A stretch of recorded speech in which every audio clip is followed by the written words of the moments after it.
আসলে এই বিষয় নিয়ে আর তেমন মন্তব্য করতে চাচ্ছি না। এটা তেমন বড় কোনো জিনিস না, এখন অনলাইনে সবই দেখা যায়। আমি এটা রেজিস্টার্ড ডাক্তার, এ ব্যাপারে মানুষ সাধারণভাবে তারা নিজেরাই ক্লিক করে বের করে ফেলছে।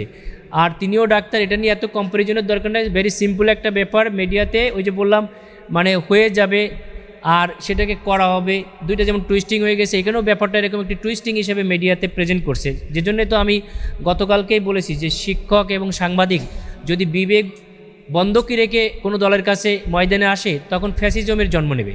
এই ফ্যাসিস্ট জন্ম নেওয়াকে প্রিভেন্ট করার জন্য আপনাদের অত্যন্ত দায়িত্বশীল ভূমিকা পালন করতে হবে। এখানে কেউ বড় বা ছোট না, সবাই আমরা দেশকে গড়ার জন্য একসঙ্গে কাজ করে যাব এবং অতীতের ভেদাভেদ ভুলে একটি সুশৃঙ্খল বাংলাদেশ, একটি সুন্দর বাংলাদেশ, একটি সোনার বাংলা আমরা জাতিকে, নেক্সট প্রজন্মকে উপহার দিতে চাই।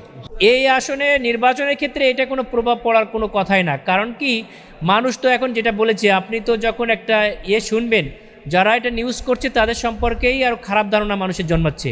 আপনারা এর মধ্যে দেখেছেন অন্তত শত শত পেশেন্ট তারা আমার ফিডব্যাক দিচ্ছে যে না, এরকম হলে ইনাকেই ভোট দেন, এবং আমরা তার কাছে প্রতিকার পেয়েছি। 20 বছর পরে আমি মা ডাক শুনেছি।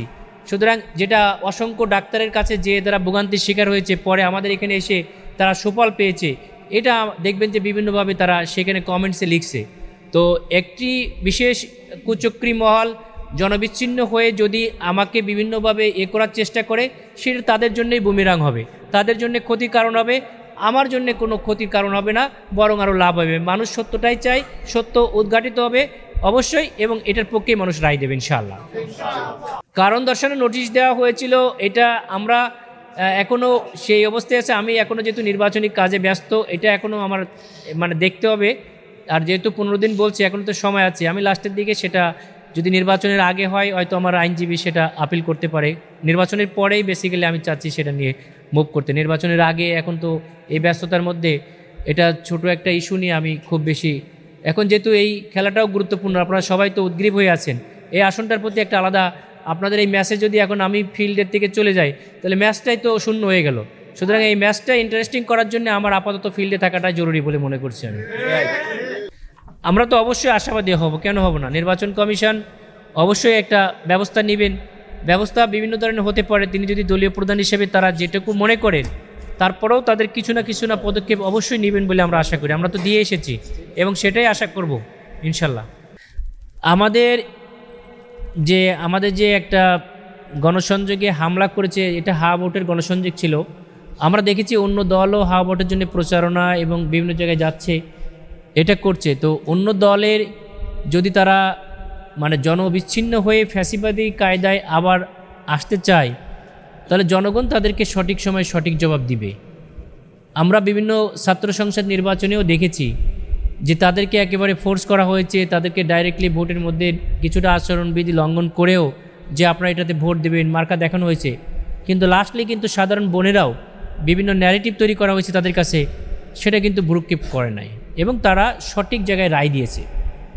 আমরা এ ধরনের ঘটনাকে অবশ্যই নিন্দা জানাচ্ছি এবং ভবিষ্যতে যেন এরকম ঘটনা না ঘটে আমরা আবারও আহ্বান করছি যে একটা সুস্থ ধারা রাজনীতিতে আমরা সবাই আসি। এক্ষেত্রে আমাদের সকলকে দায়িত্ব নিতে হবে।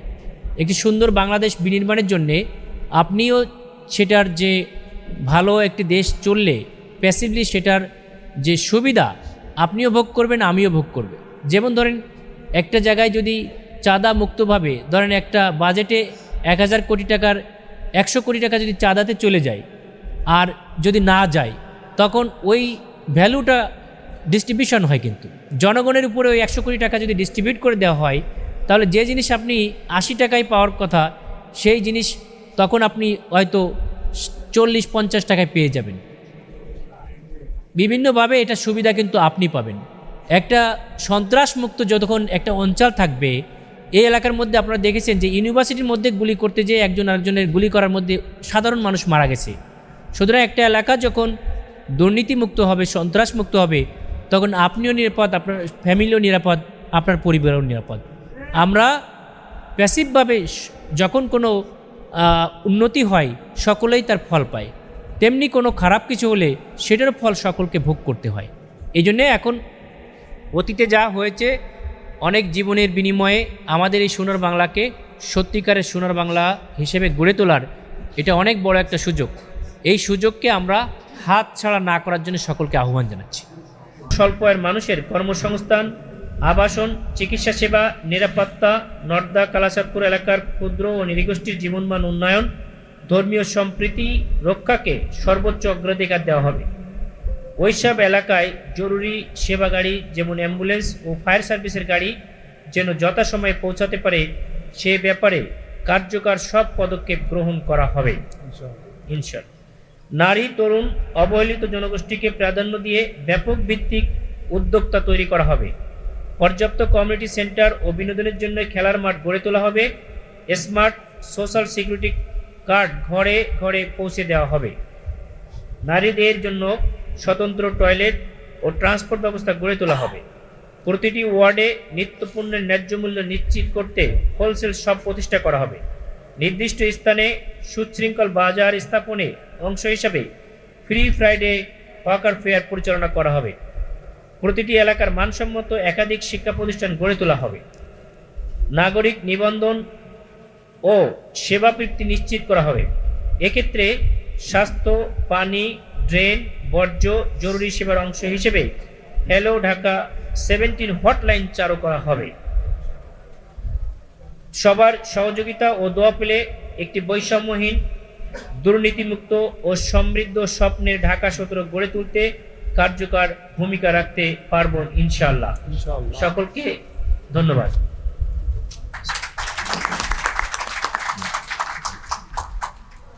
আমাদের আপনাদের কোনো কোশ্চেন থাকলে জিজ্ঞাসা করতে পারেন ইনশাআল্লাহ। আমরা আপনাদের সকলের সহযোগিতায় আমাদের আগামীকালকে থেকে যেহেতু নির্বাচনী প্রচারণা শুরু হচ্ছে এবং final match starting I think, তো এটার আগে আমরা জনগণের জন্য কি করতে চাই আপনাদের মাধ্যমে আমরা মানুষের কাছে তুলে ধরতে চাই এবং একটি সুন্দর সৌহার্দ্য পরিবেশে আগামীর ফাইনাল ম্যাচ আমরা অংশগ্রহণের জন্য প্রস্তুত। ইনশাল্লাহ আমরা বিজয়ী হওয়ার জন্যই মাঠে নামবো ইনশাআল্লাহ। ঠিক আছে, আমার মনে হয় আমরা শেষ করব।